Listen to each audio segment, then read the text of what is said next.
Okay, hello everyone. Welcome to our Hangout for the Data Science in Stratified Healthcare and Precision Medicine MOOC. My name is Areti. I'm one of the course organizers. I'm Alex. I'm one of the teaching assistants on the course. My name is Christoffer Back. I'm a visiting PhD student from the University of Copenhagen. Welcome. Thank you. So the purpose of these Hangouts is to give you an update on anything around the course, share some news around health data science, and when we're lucky, like today, have a special VIP visitor to tell us a little bit about the work that they do in this area. So let's first start with what is going on with the course. So Alex, you've been looking at the forums. Do you have anything to share? Yeah, so I mean the forums these days have been a bit quieter, I've noticed. Not so many new questions being posted, so I would highly still encourage people to definitely post any questions you do have and share any resources you find interesting related to the course and definitely help each other. But I've also noticed some people have been going back over older posts, older questions, and finding those useful. So do also use it as a resource. There are already quite a few discussions there, so those could also be of interest. But yeah, definitely anything new posted there. And our learners can also upvote. Yeah, that's right. Posts, right. Yeah, if you find something useful, definitely give an upvote. It encourages the discussion. Very good. Anything else to share around the course? No, so I mean, other than that, I think, many new learners are always joining, so it's good to see the assignments coming in and people reviewing each other's work. Yes, and also perhaps worth saying that by reviewing your classmates' work, you can also learn more about the different topics that we see in this course. So I think the requirement is that you review the work of 3 of your classmates, but you can review even more. And in fact, people are always looking for more reviewers. So if you have the time and the interest, please go ahead and review more projects. Yes, and you mentioned about more people joining. So perhaps we should say that we now have over 5,000 learners in the course, which is really exciting. So thanks everyone for joining. Right, so perhaps we can give an update on recent developments and news in this area. So I'll start by giving a summary of a very interesting talk I went to a few weeks ago. So I work in the Asher Institute, which is an institute within the University of Edinburgh. So there are a lot of people working in medical informatics here. And a few weeks ago, we had our annual Asher Institute lecture, and it was a very distinguished speaker. So Dr. Victor Zhao, who is the president of the US National Academy of Medicine, so clearly very experienced. He's also a prof at Duke University, professor of medicine, and he had a lot of insight on recent progress in biomedicine and healthcare. So I'm just gonna talk about a few things that I thought were quite interesting for our learners. So he talked about progress in this area in particular. He mentioned the areas of genetic engineering, regenerative medicine, tissue engineering, immunocancer therapy, precision medicine, so not a surprise there, big data analytics, and AI. So precision medicine is the focal point of this course, and we do talk a little bit about big data analytics and machine learning. So quite interesting there. I thought it was quite interesting what he, so the big vision that he had and what where we're headed with these kind of advances. So in his view, we're moving to a more person-centered care, or at least this is what we should be aiming for. He said more precise, no surprise there, democratized, and that's an interesting point that we haven't really touched upon in the course. So I think that could be something that we could discuss in the forums. And he also mentioned that healthcare should be more connected. I think that's a very important point, not only in terms of technologies underlying this connectedness, but also in terms of culture. So again, quite a few points there worth thinking about. So these are the opportunities and the progress in this field that he talked about. But then, great progress and great opportunities come with risks as well. So he urged us all to think about important questions for society related to cost, to equity, to ethics, and regulation. And he used an example which I had heard about, but I didn't know the details. So last November, a scientist from China revealed that based on their research, and as a result of their research, twins were born whose embryonic genomes had been edited. And that was a bit of a surprise to the scientific community. He was widely condemned by the global scientific community in terms of scientific principles and ethical norms. And there was a lot of discussion in the media as well around this. So this is another case that we could perhaps discuss in this course. So what happened? How was the research presented? What ethical considerations should have been made? And who should be part of that discussion? So Dr. Victor Zhao, he said that there's a critical need to address access, affordability, social and ethical issues of new technologies like the ones I mentioned earlier. So yeah, some food for thought there. And I mean, we can talk about this in the course, but I think I would also recommend that you have a look at his publications and his talks that are available on YouTube and see what other insights he has to share. So this is all for me. Yeah. So I mean, in other news, there's also been a report recently released from the Center for Connected Medicine. And it's titled Top of Mind, and it covers the kind of health system strategies and the top priorities for health technology in the coming years, and specifically for 2020. So the three key directions that the authors identified there, based on interviews with leaders in different health systems, where the focus was on data analytics, patient engagement, and precision medicine. So in terms of patient engagement, the focus was on trying to be more proactive about keeping the patients healthy. And there has been an increasing demand from patients for a more digital experience and for digital platforms similar to what are available across other industries. In terms of data analytics, key finding was that there's current heavy investment for data aggregation efforts. So there are aims for these clean, standardized, and integrated data sets from different sources. And this is, of course, very important for precision medicine as well. Perhaps pointing out here that this is a big challenge in healthcare. So linking data and cleaning it and making it available to researchers for good, put them to good use. There's an ongoing project in the University of Edinburgh called the DataLoch project.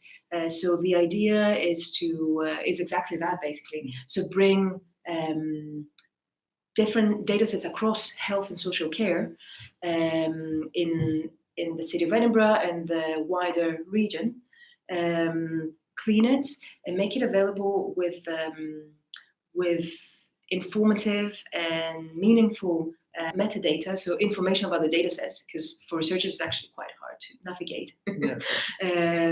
And then ease the process of making it available to researchers. So it's great to hear that this is one of the areas that they've identified, and to see that there's actually some progress done in this area. Yeah, definitely. And they've been saying the focus currently is on actually using the existing electronic health record systems and using these as the core for integrating other types of data. In a way, this makes the data directly available to clinicians for use at the point of care, for example. So there are still, of course, many challenges in integrating, especially non-clinical data, such as imaging data, or potentially, for example, financial information. And a main barrier that was identified, especially for smaller organizations, is currently funding. But as we previously discussed in our Hangouts as well, this data preparation and pre-processing is definitely a vital step that needs to happen before any actual data analytics can take place, and to really extract the value from the data. So I think there's a growing demand for also data engineers, and there's a need to set up this infrastructure that would allow later and support these larger data science projects. And I think in many cases this might not currently be in place in the perspective of a data science or data analytics. And then the final point from the report was on precision medicine, which they identified, which is still in the very early stages in most organizations. Only 12% were cited as having some mature use of precision medicine, and this is most commonly in oncology. However, there's definitely a lot of growing interest in it, and the investment is expected to grow over the coming years. And one thing I found interesting from the report were some reported success metrics for precision medicine. And the most commonly cited ones were in terms of the number of lives saved, for example, or the improved quality of life of the patients. And some others were improved patient outcomes, and also clinical research findings. So I think these are obviously centered around the patient, but they also have broad spanning use cases across research into these diseases as well. So yeah, the report gives overall insights into where the field is moving in the future, and some of the most pressing challenges for actually transforming the health systems to make better use of data and technology. And the report is available for our learners to access? Yeah, it's freely available online, and we can post the links to that in the discussion. Great, yeah. And just to say, so you mentioned the growing need to train the next generation of health data scientists, and the fact that there's increasing funding in this area. So perhaps another piece of news is that there's so the doctoral training program here in Edinburgh in precision medicine, which is where you're spinning it up, yes? Yeah, so we're now inviting candidates for a new cohort starting in September 2020. So if you're interested in doing a PhD in this area, do have a look at the DTP in Precision Medicine website. I'm actually looking for candidates for 2 projects around health data science. So yeah, if you're interested, just drop me a line. Right, so I think it's time to move on to our VIP guest and expert in process mining.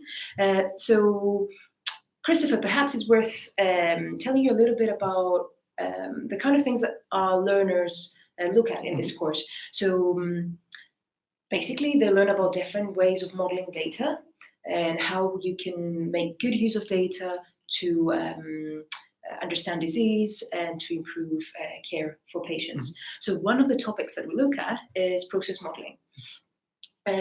So what do we learn in process modeling? We've talked a little bit about different process modeling languages, such as BPMN, and we looked at an example of, so I'm Greek, and the example is how to make moussaka, which is a Greek dish. So we learned about the notation of BPMN through moussaka cooking, and then showed how the same principles can be used for describing care pathways for patients with breast cancer, using the same notation. So BPMN is a graphical visual language, and then we talked about other languages that are out there that also have formal semantics, so you can do a little bit more sophisticated analysis with them, and one of those languages is Proforma. Then we talked about how we can analyze processes, so we talked a little bit about process verification. So for example, what people typically would like to do in healthcare is say you've got a process model of your care pathway for people with breast cancer. So the care pathway that people would follow in the hospital here in Edinburgh. And then you have medical guidelines published for those patients with breast cancer. Then you might want to do some verification or model checking to see if the care pathway prescribed by the process model complies with a set of guidelines. So we talked about that, and we talked about simulation, which is another group of techniques that you can use for assessing the performance of your processes, so in terms of time, cost, quality, and so forth. And then in the end, so our very last video thing on process modeling was about process mining. So we didn't go very deep there. So really what we explained was that process mining is a set of techniques for discovering processes based on event logs. So we said an event log might have data about different events, and for each event you have a case, or it could be an event for a particular patient, an activity name, so for instance, take blood sample, and a time point. And then by using that data, you can identify the traces, so the sequence of events for that particular case. And then by putting all those traces together, we didn't say how, but these techniques are used to come up with a general process model. And of course, we showed a simple example to make it easier for people to understand how we move from one layer to the other. But then we also said that reality can be quite complex. So you work in this area, and we thought it would be really, really great to share some of your experience and your insights, some of the tips and tricks, and anything really you would like to share with us. So would you like to tell us a little bit about the kind of research that you do? Sure. So I work, my PhD is focused on something called hybrid process modeling, and specifically process mining. So the hybrid is between two different paradigms for modeling processes. And on the one hand, you have imperative or procedural process modeling languages, which would be an example of that would be BPMN. Or any related. So most of these have an underlying formalism based on something called Petri nets or Petri nets.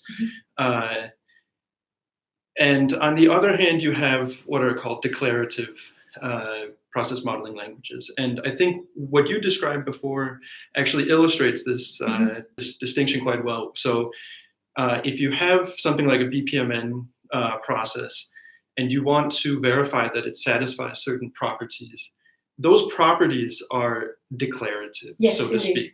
So they are the overall properties or rules that need to be followed, but it may be possible to satisfy them with any number of workflows. So you could have many different flow patterns that satisfy the same properties. And the motivation for using one paradigm or the other, and specifically of combining them, is that some processes are very highly structured and very well known, and you can to a satisfactory degree model them with an imperative language, and basically count on your robots or your manufacturing assembly line to actually follow this to a large extent. Other processes may be characterized by a much higher degree of flexibility, or just simply unobservability of the domain. So healthcare is actually a good example of a knowledge-intensive domain, or software engineering could be another example. And our economies are increasingly characterized by knowledge-intensive tasks. So we have, to a large degree, not completely, but to a large degree, automated the things that were easy to automate, right? So what's left are the tasks that require a higher degree of flexibility, and oftentimes humans are somewhere in the loop. And you can also envision that it may not be humans, but digital agents which have some degree of autonomy, and you may not, you may need to keep your formalization of the process at the level of high-level constraints and properties that need to be satisfied without detailing it in explicitly. And also many business owners or process owners, as they're sometimes called, will attest to the fact that that reality often does not conform with the prescribed model. So many corporations actually do have very elaborate workflows, diagrams that they have spent a lot of time and resources on developing, and then they find out their employees don't follow them anyways. They take all kinds of shortcuts to get the problem solved, right? That is a very, very interesting point. I mean, that this is definitely my experience with modeling processes in the healthcare domain. So I'm going to play devil's advocate here. So one could say, so what's the point? Wasting all this money to draw pretty diagrams that nobody follows? Who cares? Yeah. Should we be doing this? So what do you think? I think that's a very legitimate point. And actually, I mean, for a little historical perspective, process modeling and the dream of the automated workplace or the automated office is not new. It really started, it had a heyday in the 70s, I think, where there was this optimism regarding the potential for completely streamlining and to some degree automating all kinds of workflows. But what people found out is that it wasn't feasible with this approach. But I think that you're never going to get away from the fact that you would like to have some degree of control, or at least assurance that things are going according to some kind of plan, even if it may not be the original plan. And to an important point to make, I think, is that the fact that people are deviating from the prescribed process is not always a bad thing. So sometimes it's because there's important things that were not captured in the original model. Somebody had to make that model, and nobody has full knowledge of everything involved in that, especially a complex process. So the domain experts, the surgeon or somebody who's on the ground having to make important decisions, they may have sort of decided, in this case, we're going to deviate from prescribed procedure because this, they have reason to believe that this is a better solution. So, I mean, but to come back to your question, I think that especially as organizations become more and more complex and at the same time have so much data they're generating, it makes sense to try to get insight into what is actually happening. So transparency throughout the layers of an organization, to potentially, correct when things are not going well, or even gain insight into, new ways of solving problems. Potential for automation of certain tasks, highly structured tasks. And prediction. So regardless of whether,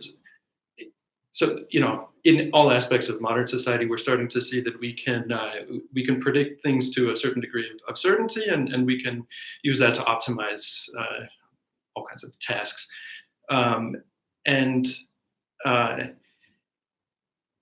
In order to do that, you need to, you always have a model underlying it's always based on a model. Whether it's whether you do it in BPMN or in Logic, or whether it's not written down. Exactly. Yes. Even the most simple forms of machine learning that you probably have learned about in this course, that there's a model underlying that. If it's if you're doing linear regression, you're making certain assumptions about that the data can be described this way.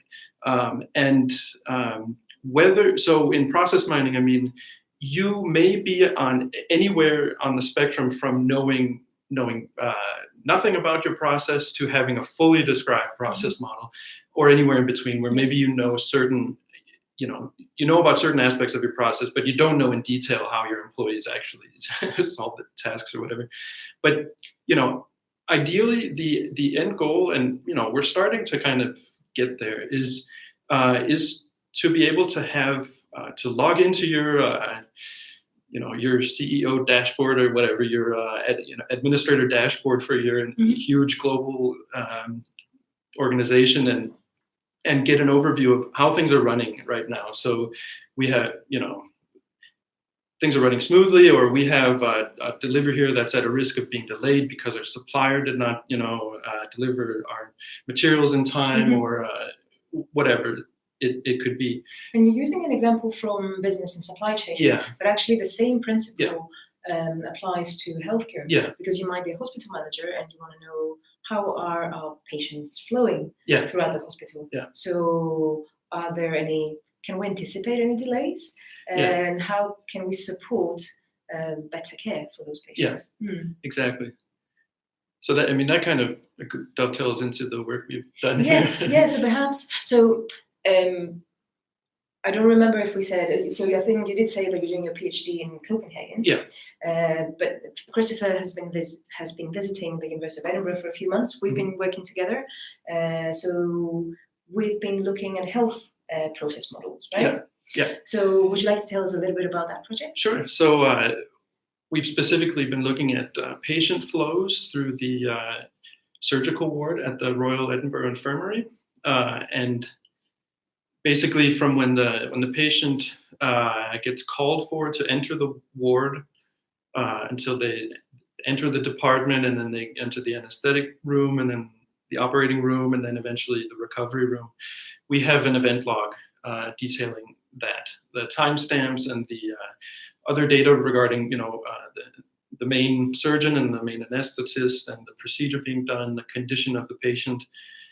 And we've been trying to, so ultimately the aim is to try to optimize resource utilization, because you have some very expensive facilities and some very, also expensive staff, but also, in demand, I should really say in demand staff who, there's limited, it's a constraint optimization problem, because you have limited resources and you have very high demand for those resources. Very high demand. So waiting lists can be actually quite long. Yeah. So optimizing that use of resources is really important. Yes.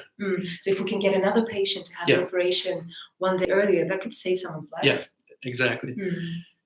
So that was the ultimate aim is to optimize resource utilization. We've worked on, I think, a small piece in that puzzle, which so it turns out that these patient flows are very highly structured. So in terms of so in process mining, usually the first and oftentimes the main step or focus is to model a control flow diagram, and that's what you've seen in the BPM. So the sequence, the order in which the different tasks follow each other. Yeah, exactly. And do certain, maybe 2 tasks have to be completed before a third task can be completed, and that kind of thing. These flows are very linear. They are essentially linear with, So you first prepare the patient, or they're called in, then they get prepared, anesthesia. So there's not that much variation, is there? Yeah, exactly. So whereas many processes would be characterized by some degree of concurrency, or that certain things can happen in any order, or loops and So what we described earlier about these highly complex processes, which don't look like moussaka making, actually, what we discovered by looking at the data is that, in fact, it was very, very structured, one after the other, which was not a surprise to the surgeons in Edinburgh, right? No, that's right. We were warned that it was a very linear data set, but the initial mining of the data actually gave us some pretty crazy process models. So we saw some interesting behavior in the log, which sort of caused us to raise our eyebrows a little bit, and it of course was the result of anomalies in the data, most of it. So once we had process mining was sort of a useful tool in that stage in the process for getting an overview of the data set. You can explore many things, manually in the data set. You can easily check, are there any instances of this activity, following this other one? But getting this overview was very useful. So I think we actually found that we got a so-called flower diagram, which is a process model which allows everything to happen in any order, because there were so many anomalies that we actually had every single event following, every possible ordering of events. But even when you look, look at only the most representative cases, there were still some strange things going on. So So one of the things I suppose that we have learned through what you just described is that process mining can be used during the data cleaning process, and that's not something that has been discussed that much in the research community, is it? No, not as much. I do think there's an increasing focus on it, and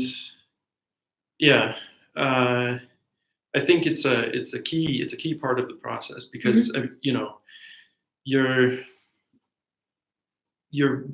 results aren't going to be as good as your data, and so I think one of the questions that we were going to discuss is advice for people working on healthcare project. Yes. Shall we move on? Well, I just wanted to mention that get ready to do some data cleaning, basically, because and I say this also because of talking with other people working, is that it's an important part of the process, and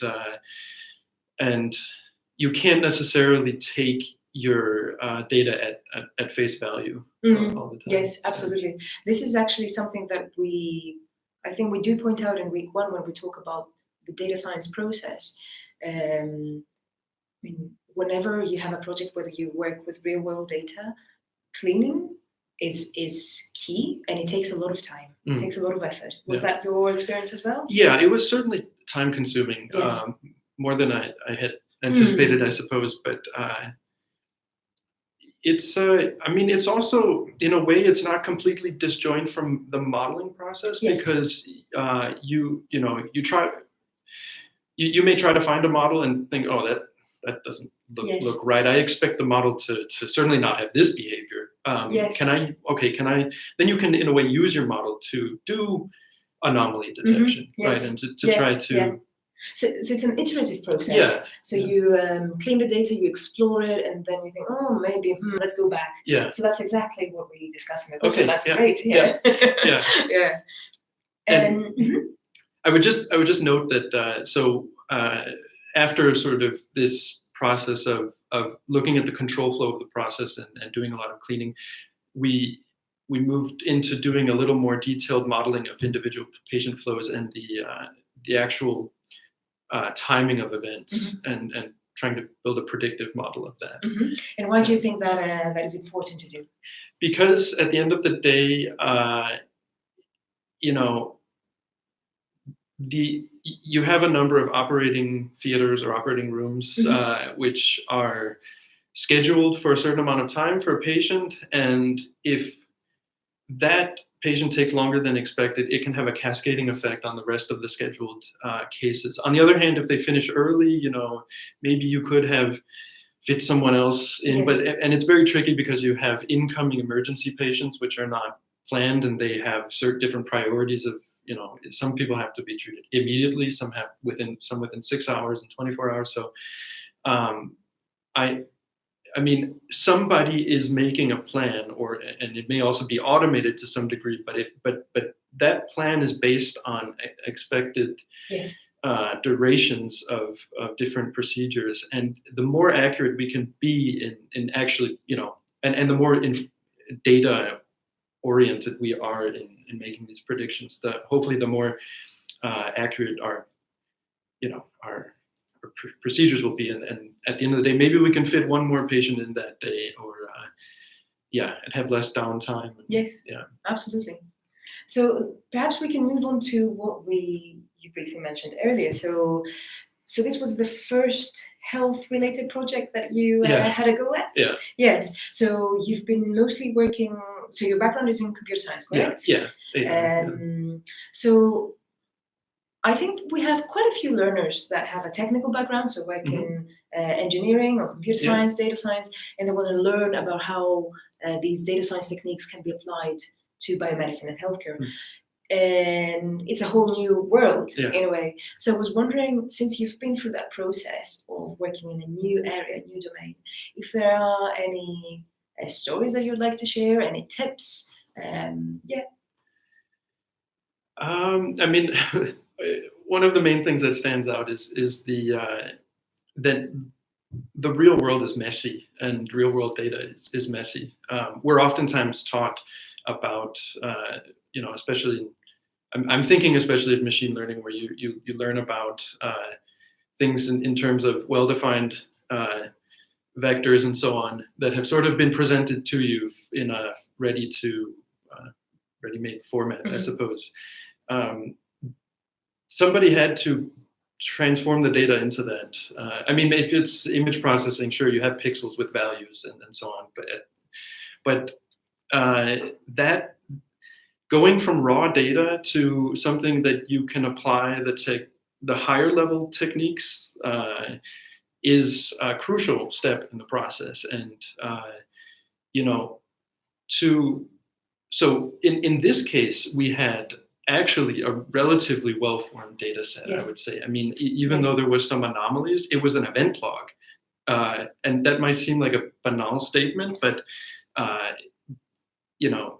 this was a nicely formatted data set with identifiable cases. So, in this case, in this domain, it's kind of obvious that you have patients that are flowing through the system, but that's not always the case. So I've worked on other projects where you're presented with an entire database system. For example, there's any number of workflow management systems which record all kinds of data about business processes.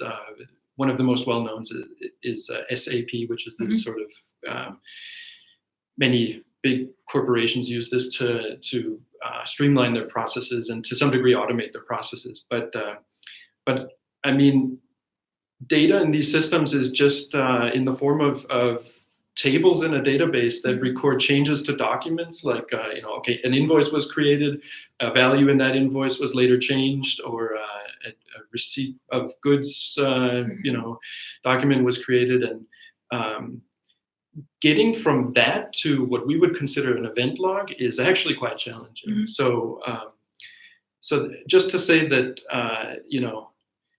don't underestimate that part of the process. And some of my colleagues back in Copenhagen, so we have a few sections within the Department of Computer Science, and in our section there's a group of database researchers, and I'll never forget one of them saying that we do about 90% of the work, the database guys, and then the machine learning people come in, run their algorithms, and take all the credit.